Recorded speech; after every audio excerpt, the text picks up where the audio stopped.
Oke, pada video kali ini saya ingin menjelaskan mengenai penggunaan variabel intervening atau variabel mediator ya.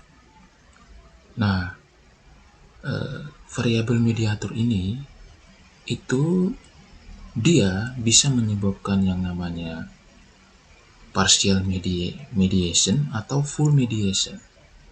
Nah, kira-kira pada kondisi apa dia itu variabel mediation itu menyebabkan partial mediation, dan pada kondisi apa variabel intervening atau mediator itu menyebabkan full mediation. Nah, di sini saya akan memberikan contoh model seperti ini. Jadi ini ada variabel interveningnya atau variabel mediatornya, yaitu kepuasan kerja. Ya, kepuasan kerja ini sebagai variabel intervening atau mediator. Lalu variabel eksogennya atau independennya itu gaya kepemimpinan, manajemen konflik, sama kerja sama tim. Lalu untuk variabel endogen atau dependennya itu kinerja case manager. Modelnya seperti ini. Nah, lalu kemudian saya sudah bootstrapping ya untuk menguji hipotesisnya ya, baik itu pengaruh langsungnya maupun pengaruh tidak langsungnya. Nah, yang pertama kita lihat dulu pengaruh langsungnya. Ya, kita menggunakan PET koefisien ya. Kita lihat pengaruh langsungnya. Nah, di sini kita bisa membaca beberapa hal, misalnya original sample ini ya. Nah, original sample ini itu adalah PET koefisiennya. PET koefisien yang menjelaskan soal arah hubungan. Arah hubungannya itu bisa positif, bisa negatif. Ya. Nah, saya ambil contoh misalnya gaya kepemimpinan terhadap kepuasan kerja ini kan arah hubungan atau arah pengaruhnya itu negatif ya, karena PET koefisiennya itu minus ya, ini 0, berarti arah hubungannya negatif. Nah, arah hubungan negatif itu berarti bahwa misalnya kalau gaya kepemimpinan ini naik atau tinggi, itu berarti kepuasan kerja ini rendah ya, kepuasan kerja ini rendah. Berarti gaya kepemimpinan ini berpengaruh terhadap kepuasan kerja. Misalnya ya, berpengaruh terhadap kepuasan kerja. Kalau gaya kepemimpinan ini naik atau tinggi, justru kepuasan kerja ini rendah. Nah, itu yang disebut dengan hubungan atau pengaruh negatif. Nah, pengaruh atau hubungan positif itu terjadi kalau misalnya ini gaya kepemimpinan ini tinggi, nah kepuasan kerjanya juga tinggi ya. Jadi gaya kepemimpinan ini tinggi mempengaruhi kepuasan kerjanya juga menjadi tinggi. Itu yang disebut dengan hubungan atau pengaruh yang positif. Nah, di sini kalau kita lihat hampir semua pengaruh langsung ini memiliki hubungan yang positif ya. Karena kita lihat nilai PET koefisiennya itu positif. Nah, terkecuali yang gaya kepemimpinan ke kepuasan kerja ini hubungan atau pengaruhnya itu negatif karena PET koefisiennya minus. Lalu yang kedua dan ketiga itu kita melihat pada t-statistiknya ya. T-statistik dan p-values. Nah, t-statistik dan p-values ini untuk melihat signifikansinya, apakah ada pengaruh atau tidak ada pengaruh dari variabel bebas terhadap variabel terikatnya ya, variabel eksogen terhadap variabel endogennya. Nah, di sini kita lihat misalnya gaya kepemimpinan terhadap kepuasan kerja ini kan t-statistiknya 0,106.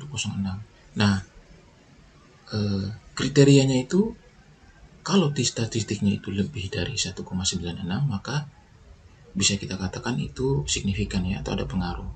Kemudian p-values-nya ini harus lebih kecil dari 0,05 supaya bisa dikatakan itu signifikan atau ada pengaruh. Nah, di sini kita melihat gaya kepemimpinan terhadap kepuasan kerja ini, t-statistiknya itu kan lebih kecil dari 1,96 sehingga bisa kita katakan gaya kepemimpinan ini tidak berpengaruh terhadap kepuasan kerja ya. P-values-nya juga kita lihat itu di atas 0,05.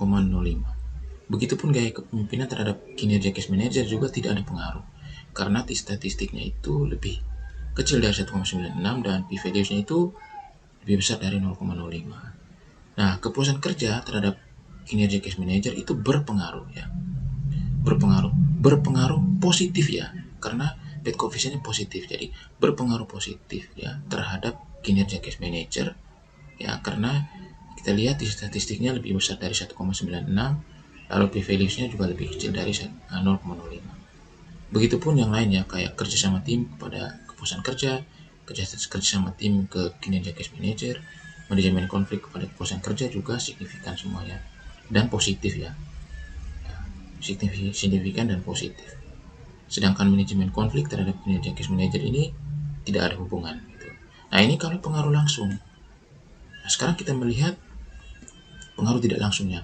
Pengaruh tidak langsung itu kita bisa lihat pada spesifik indirect effect ini ya.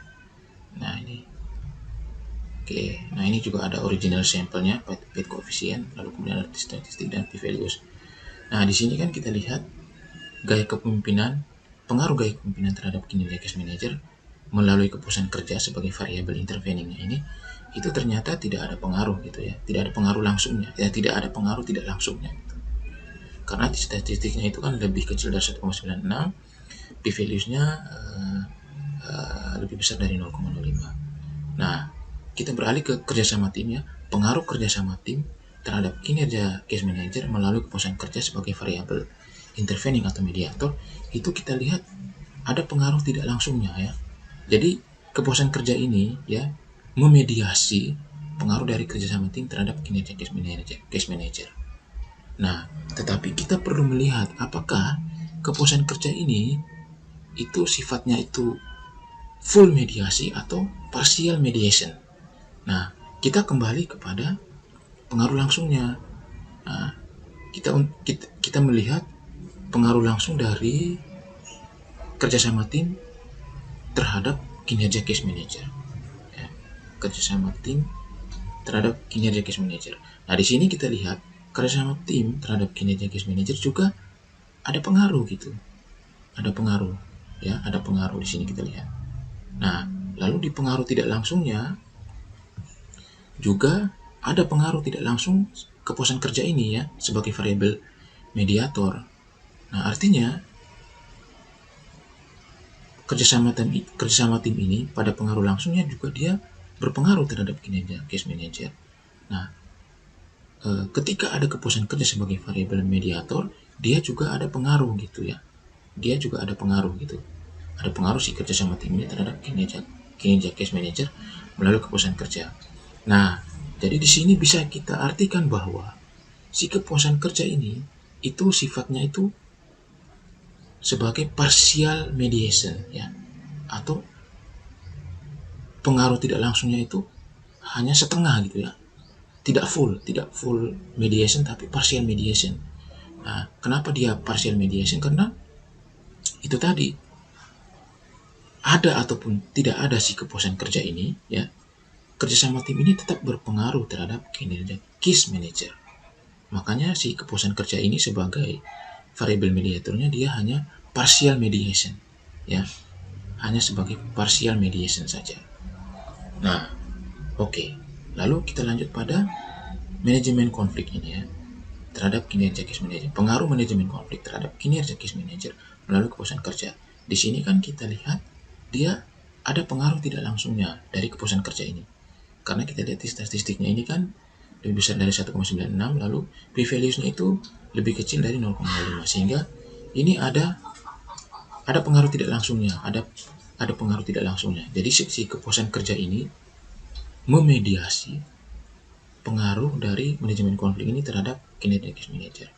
Nah, sekarang kita ingin melihat apakah sifat pengaruh dari kepuasan kerja ini itu sifatnya partial mediation atau full mediation.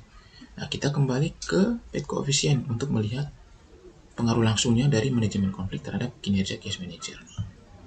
Ya, kita lihat manajemen konflik terhadap kinerja case manager. Ya, nah di sini kita lihat manajemen konflik ini tidak berpengaruh langsung terhadap kinerja case manager karena di statistiknya kan di bawah dari 1,96, lalu p-values-nya juga lebih besar dari 0,05, sehingga bisa kita artikan bahwa kepuasan kerja ini itu sifatnya full mediation ya, full mediation. Berbeda dengan yang di atas tadi. Kalau yang ini kepuasan kerja ini dia full mediation. Tanpa kepuasan kerja, maka manajemen konflik ini tidak akan berpengaruh terhadap kinerja case manager. Seperti yang kita lihat pada ini, pengaruh langsungnya ini. Ya, ini kan pengaruh langsungnya ini kan dia tidak ada pengaruh ya, manajemen konflik terhadap kinerja case manager. Nah, dia baru ada pengaruh ketika ada variabel intervening, yaitu kepuasan kerja. Maka bisa kita katakan bahwa kepuasan kerja ini sebagai full mediation, ya, full mediation. Tanpa ada kepuasan kerja, maka tidak ada pengaruh manajemen konflik terhadap kinerja case manager. Harus ada kepuasan kerja dulu, baru manajemen konflik ini berpengaruh terhadap kinerja case manager. Makanya disebut full mediation. Oke, saya kira seperti itu video saya kali ini. Semoga video ini bermanfaat. Terima kasih.